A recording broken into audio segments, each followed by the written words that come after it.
Hey everyone, it's Hina and welcome to the channel. Now, when a lot of people think about Africa, what comes to mind? Maybe wildlife, maybe some headlines you've seen. Maybe it's just this vague idea of a place over there.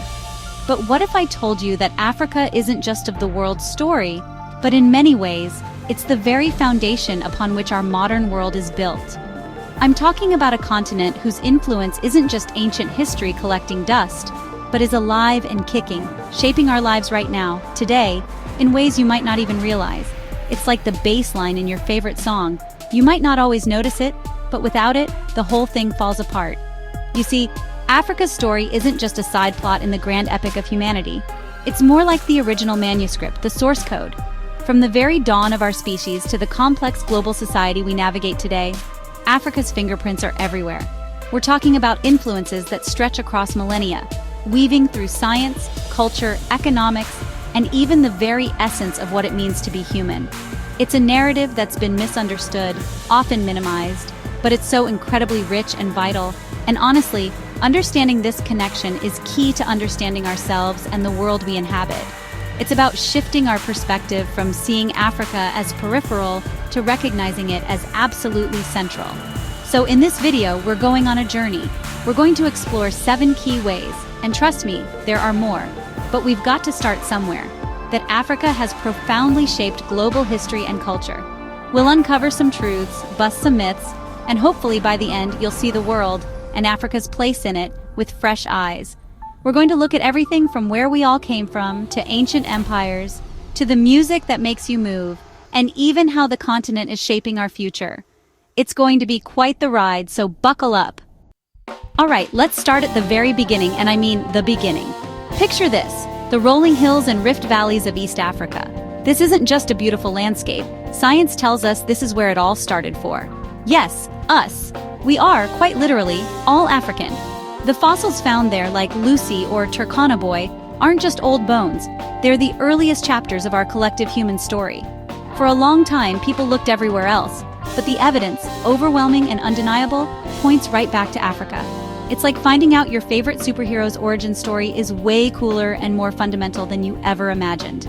This isn't just a theory, it's backed by decades of paleontological and genetic research. Think about the implications of that for a second.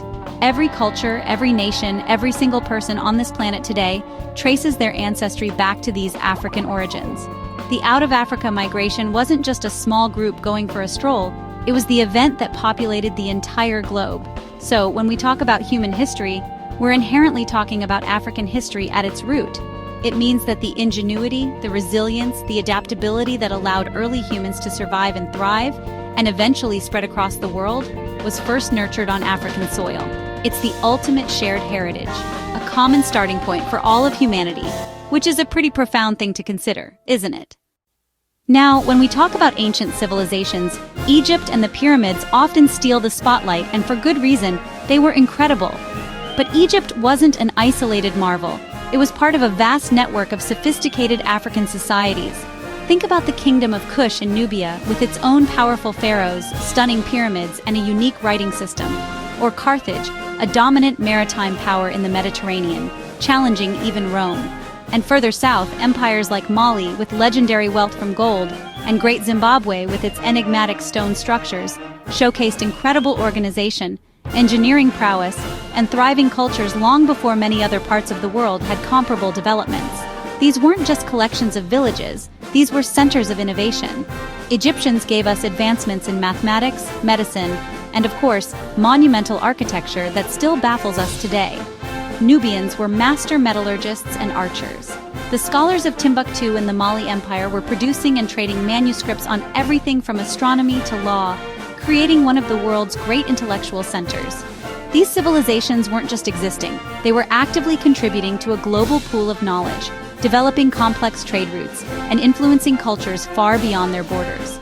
Their legacy is woven into the fabric of fields like medicine, architecture, and even how we understand governance and urban planning.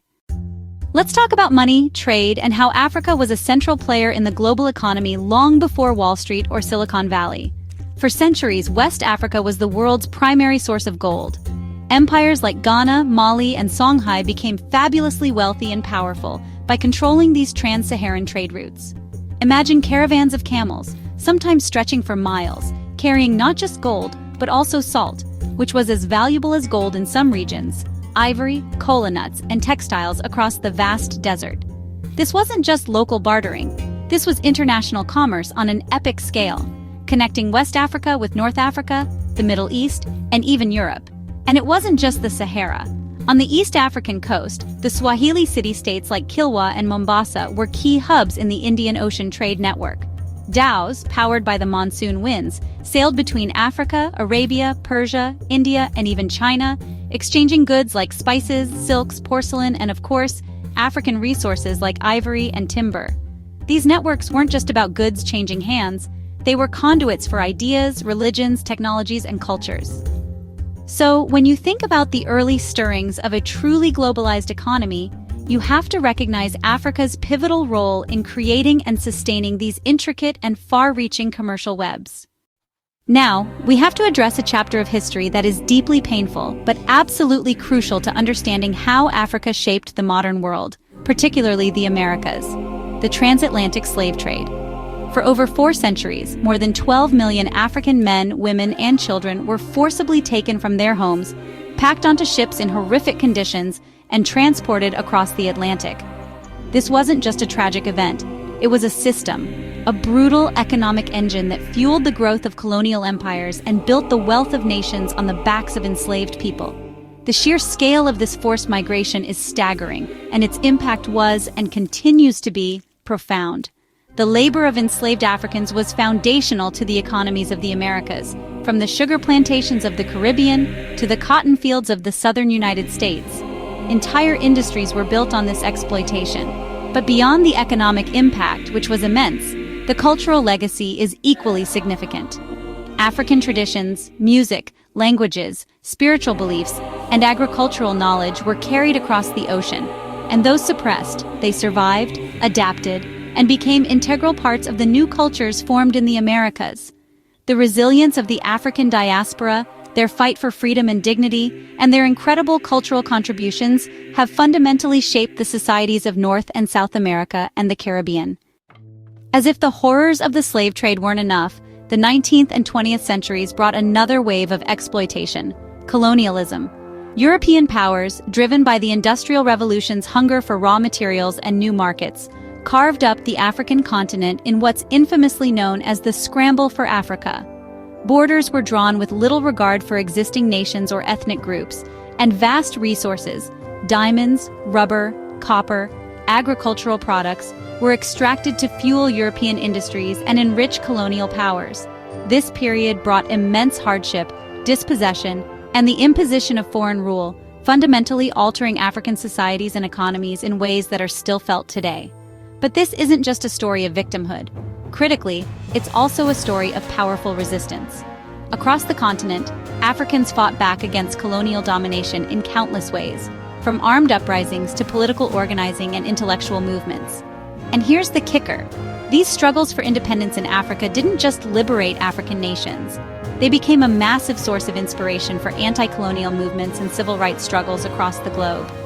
Leaders like Kwame Nkrumah, Jomo Kenyatta, and Patrice Lumumba became global figures, their words and actions resonating with oppressed people everywhere. Africa's fight for freedom sent ripples around the world, contributing significantly to the dismantling of global colonial empires and the push for a more just international order. Okay, let's shift gears and talk about something that touches almost everyone every single day: culture, especially music. If you've ever tapped your foot to blues, jazz, rock and roll, gospel, reggae, funk, hip-hop, salsa, samba, well, you've experienced the profound influence of African musical traditions.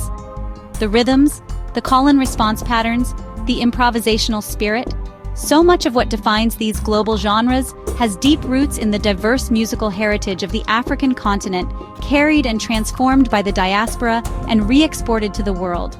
It's like Africa provided the original beat, and the whole world started dancing to it. And it's not just music. Think about art. African sculpture and masks had a revolutionary impact on modern Western art. Artists like Picasso and Matisse were openly inspired by their forms and aesthetics. African textiles, with their vibrant colors and intricate patterns like kente cloth or adinkra symbols, are celebrated globally and constantly influence fashion designers. And then there's philosophy concepts like Ubuntu from Southern Africa, emphasizing interconnectedness and community, I am because we are, offer profound insights that are increasingly relevant in our individualistic world.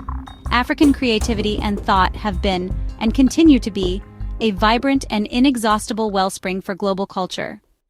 So, we've journeyed from humanity's dawn to the global stage of culture. But what about now? What about the future?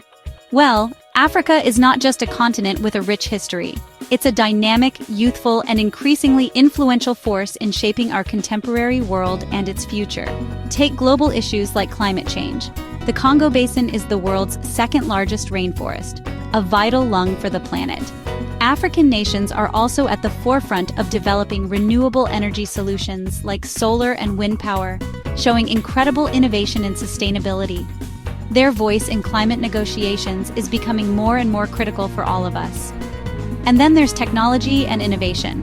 Forget outdated stereotypes. Africa is a hotbed of tech ingenuity. Think of the mobile money revolution that started in Kenya with M-Pesa and transformed financial access for millions. Tech hubs are booming in cities like Lagos, Nairobi, Accra, and Cape Town, fostering a new generation of entrepreneurs and developers. With the youngest population of any continent, Africa's demographic dividend presents enormous potential for growth, creativity, and leadership. In geopolitics, African nations are increasingly asserting their agency, forging new partnerships, and playing a crucial role in global governance and problem-solving. The continent is not just rising, it's actively shaping the agenda. So, there you have it. Just 7 glimpses into the immense and ongoing ways Africa has shaped and continues to shape our world. From being the cradle of all humanity, to pioneering ancient civilizations, from driving global trade, to igniting cultural revolutions and now leading in critical modern issues, Africa's story is inextricably linked with the story of all of us. It's not a separate narrative that you can choose to learn about or ignore. It's a fundamental part of the human experience, a current that runs through the very core of our global society. To understand the world today, you simply have to understand Africa's journey and its contributions. What I hope you take away from this is that Africa is not just a continent of past glories or present challenges. It is a vibrant, dynamic, and essential driving force in our world, actively shaping our present and co-authoring our future. Its influence isn't just historical, it's happening right now, in the music we listen to, the technologies we use, the global challenges we face, and the solutions we're trying to find. The continent's youthful energy, its rich cultural diversity, and its growing economic and political influence mean that Africa's role will only become more significant in the decades to come. It's a story that's still unfolding, with new chapters being written every single day. I really encourage you to keep exploring, to read more, to listen to African voices, and to challenge any preconceived notions you might have. Recognizing Africa's foundational role isn't just about giving credit where it's due, it's about gaining a fuller, more accurate understanding of our shared world and our shared destiny. Thanks so much for watching, and I hope this has sparked a new curiosity and appreciation. Don't forget to like, subscribe, and share if you found this valuable. Until next time, keep learning and stay engaged.